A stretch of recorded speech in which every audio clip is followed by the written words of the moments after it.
Hey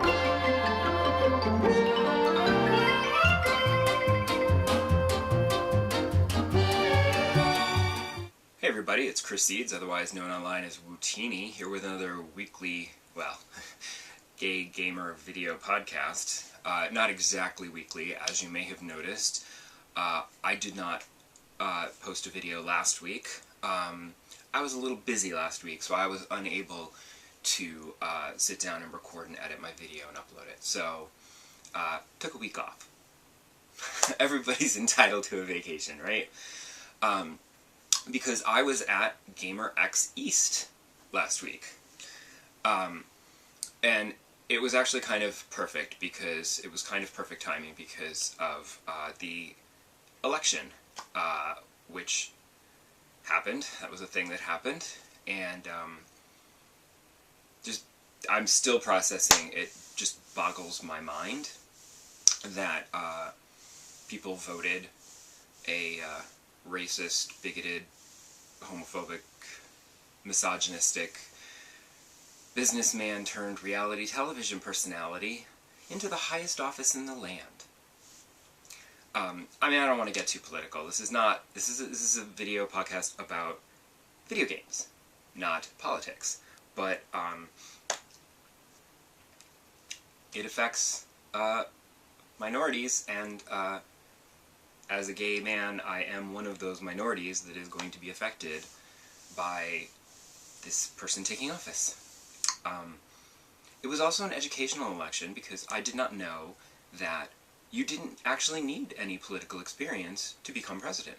I thought it was like, a job requirement because, everybody who has been nominated for president before has extensive political experience. But apparently that's not one of the requirements. You literally only need to be a US citizen and above, 35 or something. And, that's it. So, by those rules, I could be president. But I don't want to be president because I don't know anything about politics. And I'm afraid neither does this guy.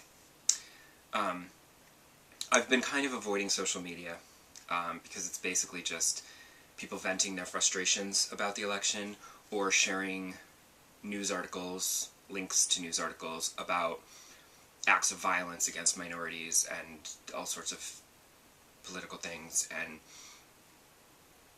I'm just taking a break from that right now. I'm kind of not on Facebook or Twitter as often because it's sort of upsetting. And I know it's something that we're going to just have to deal with for 4 years. Hopefully this does not become locked again. We'll see what happens. But like I said, it made GaymerX East the perfect antidote to that. It was naturally, I can't compare it to the other GaymerX conventions because I was never able to afford to fly myself out to San Francisco. But naturally, this was a much smaller con. It was in a very unusual space. It was in the Microsoft offices. So there were meeting rooms and offices and stuff that were just taken over, and okay, this is going to be where we're going to hold panels, this is where we're going to have video games, this is a meeting room, this is a lounge, this is the press room, whatever. But it was it took up 2 floors of the offices, and while it was much smaller, it was still just wonderful to be able to walk around and enjoy being in that environment with like-minded queer nerds, gamers, whatever you want to call it. It was great. The line to get in was a little bit slow-moving, but once you had your badge, everything was fine, and you could come and go, and it was great. And it was right in Times Square, so there was plenty of options for food and whatnot, as opposed to PAX East, where it's out in the middle of nowhere, and there's no food nearby, and you kind of have to pay convention prices.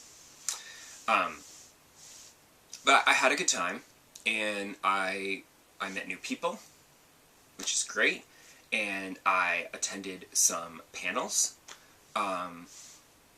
I enjoyed, my friend had a talk, and that was really good. And I also went to a meetup was the Gray Gamers Meetup, which was for older gamers, like myself.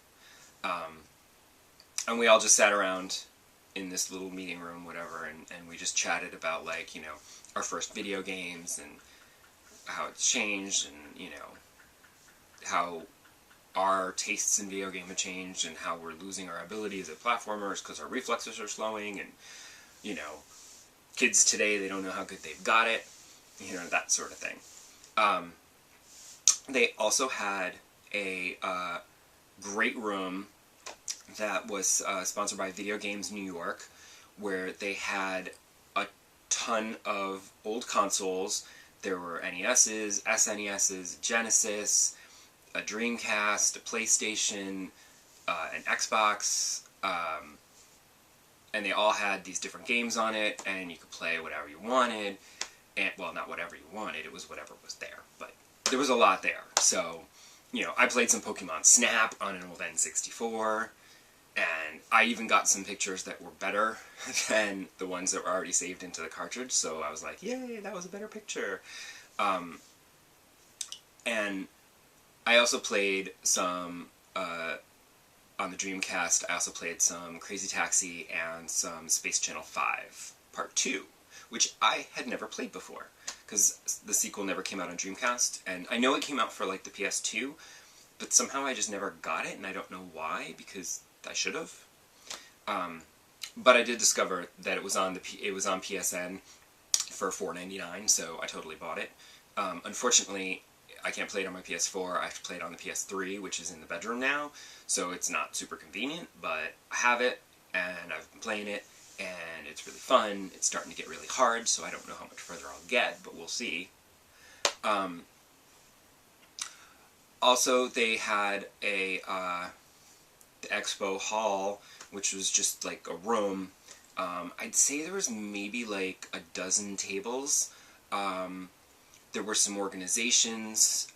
There were people showing off their games that they were developing. You know, some indie developers that were working on some titles that obviously would appeal to the queer audience of gamers. And I put in a little time at the Geeks Out booth, because they were there, and they're my friends, and I volunteered to do a shift. They put me on Sunday, though, when it was a lot slower. It was much more crowded on Saturday than it was on Sunday. I hope it was successful and that they can do it again. We shall see. FlameCon turned out to be hugely successful. They're going into their third year. Next summer they'll have their third FlameCon, which is amazing. So hopefully the same thing will happen with GaymerX, because many of us can't afford to fly to California to go to the real, proper GaymerX. Just like I've never been to PAX Prime. I can only go to PAX East. Sorry. We're not all millionaires. I did want to close, I know it's going a bit long, but I did want to just close with, I'm still playing the same games that I've been playing for weeks. Really enjoying the new Animal Crossing update. I started my diaries again, as I've mentioned, I think, and you can find those on Medium. Just look for Wootini. I'm also tweeting out the links. But I know everyone is playing Pokemon now, because Pokemon Sun and Moon came out.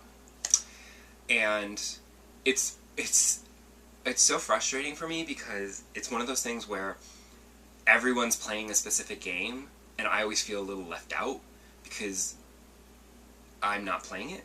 And it makes me want to get Pokemon Sun and Moon, but I'm trying to resist getting Pokemon, because I know I'm not going to like it. Because when I tried Pokemon X, I thought, okay, this will be cool. It's on the 3DS, it's in 3D, except it wasn't always in 3D. I don't know about this one, actually. I didn't look to see if Sun and Moon was, like, fully 3D the whole way through or not. Or if they were cutting corners like on the last one. But, I just know that I'm going to play it, and I'll play it for, like, maybe, like, a week, and then I'm just going to get bored. And I will stop, and it'll be a complete waste of money. So I am trying to avoid Pokemon. I'm trying not to get sucked into the peer pressure of everyone else playing it and me feeling left out. I'm just going to go and play some more Pope LaCroix and Animal Crossing and No Man's Sky. Call it a day. Alright, so that's it for this week. Let me know what you're playing. If there's anything you'd recommend. Not that I'm in the market for a new game right now. I got plenty of stuff in my backlog, but you never know. And I will see you back here next week. Hopefully. I should be back weekly now. We'll see. Tune in next week and find out. Bye!